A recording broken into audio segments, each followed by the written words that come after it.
So this is for everyone who's looking for those advanced cinematography techniques. Now, truth be told, advanced techniques don't really exist because the techniques aren't advanced. You are, right? Your creative voice is what's going to advance you.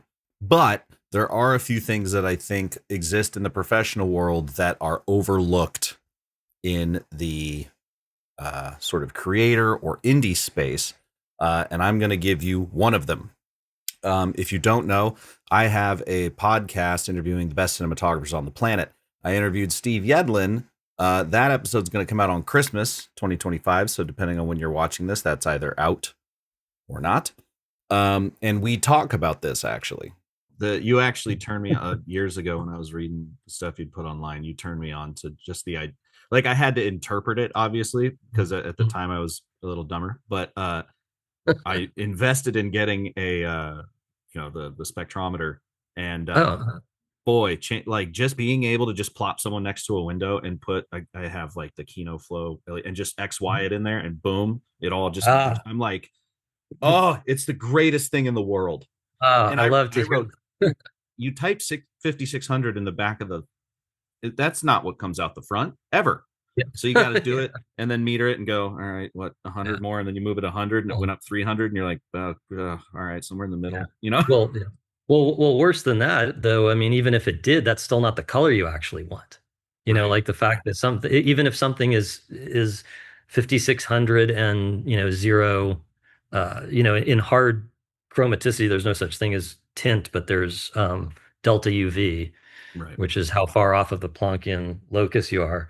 So if something is actually in color science terms, not in dumb cinema dude terms, if it's 5600 and zero, that's not really going to be the color of anything. Like it might be vaguely close to, like if it's kind of a sunny day and you're combining the sun plus the sky, not one or the other. So it's not overcast making it super cool. It's not just the sky, it's not just the sun. If you have sun and sky and you don't have green bounce from trees and stuff, that might kind of sort of be a little close to 5600. It's still going to be greener probably, but nothing that you would ever be matching unless it's a weird coincidence is going to be these 3200 or 5600 numbers, and it's almost never going to be right on the Planckian locus. Most things that are semi either natural or sort of analog tend to be green. They're on the green side of the Planckian locus. Here's the advanced tip. You need to get a color meter. This is a nice case I got from Stevalier Leatherworks, but color meter, spectrometer. Okay. What this does is it tells you many values of incoming light. It's also very expensive, but you wanted advanced um, techniques. So here's your advanced technique. The amateur technique is to have uh, light coming in through the window, and then you go, okay, 5600 because it's daylight, and then you set the light to 5600 and you're done. This light here, when I set it to 6500, I get 57.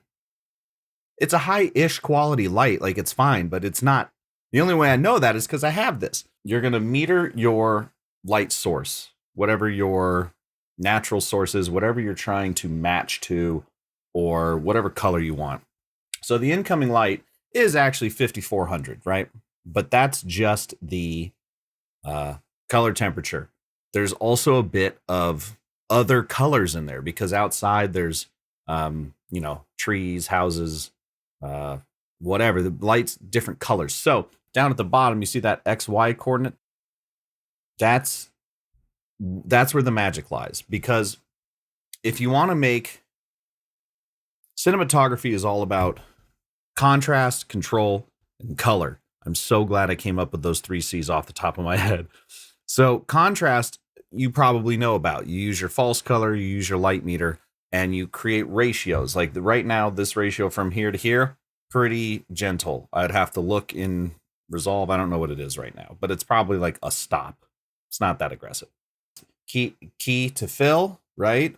Even though there might not be any fill, maybe the fill is the ambient. Who knows? That's what we're doing now. And then obviously subject to background. background to itself, black, white, black, contrast, right?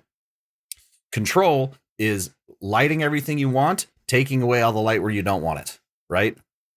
That's anything that's not on screen, you should probably be putting neg on, black fabric. You want to only have light where you want it. Every other light should go away. This is why I always suggest that people shoot at lower ISOs, because at higher ISOs, even in dark scenarios, it's just going to force you to light. Again, we're talking advanced. You should have lights. At higher ISOs, errant light can pollute your scene. And this also gets into color. Like a cell phone should not be able to expose your subject. If you shoot at a very low ISO and then light for that, right, you're going to need brighter lights to expose your sensor. And that way, something like a phone or whatever, anything that emits light won't pollute the scene with its color, right? You've got all these really fancy LEDs, very high quality LEDs, or maybe you're shooting tungsten, I don't know. You want to keep that good light and get rid of the bad light. The bad light isn't just light around places. It's also light coming from stuff. If it's in the frame, but you don't want it to actually expose your scene, you just want it as motivation for the light.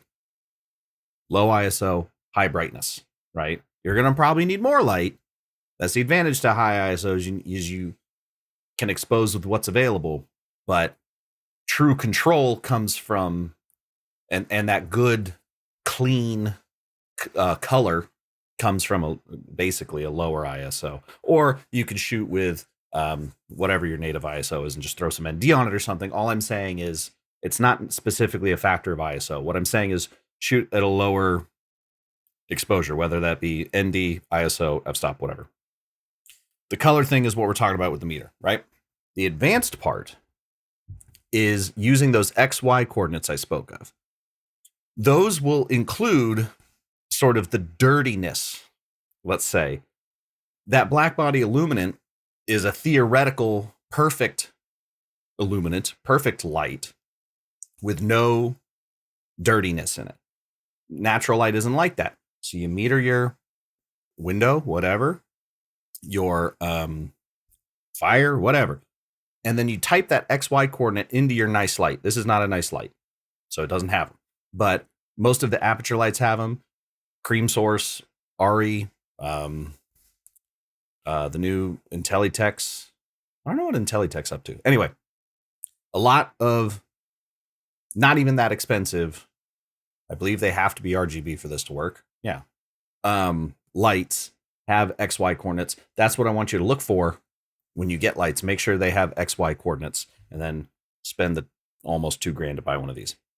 The other advantage to doing this is that when you have this, you can have lights from different manufacturers. You can pick whatever you want your hero light to be and then match them to each other, right? So that they all blend. Because again, if you got 2 apertures, a sky panel, a cream source, and something else, and you set them all to 5600, they're all going to be different. That's not control. That's not good color, right? You might have good contrast, but it's going to be muddy. It's going to be icky. Okay, you want them all to be the same thing. Because everyone looks at Roger Deakins and goes, oh, he's the greatest. But if you look at his lighting, all he's doing is making one big, generally, source that's all the same color, right? He uses tungsten, just blast it all into a big, we have all seen the Cove light. Obviously, that's not always how he lights, right? Look at a crap ton of behind the scenes. He lights different all the time. But the point is, it's all one source. It's not multiple sources that are multiple colors, kind of muddy. It's all one color of light that illuminates the scene. And usually it's coming from one direction. Sometimes the top, sometimes the side, whatever. Think simpler. That's the advanced technique. Think simpler. One color of light, whatever that may be. You want that color to be natural, not just theoretically perfect color, whatever. You want to control it. You want it to be coming from one direction.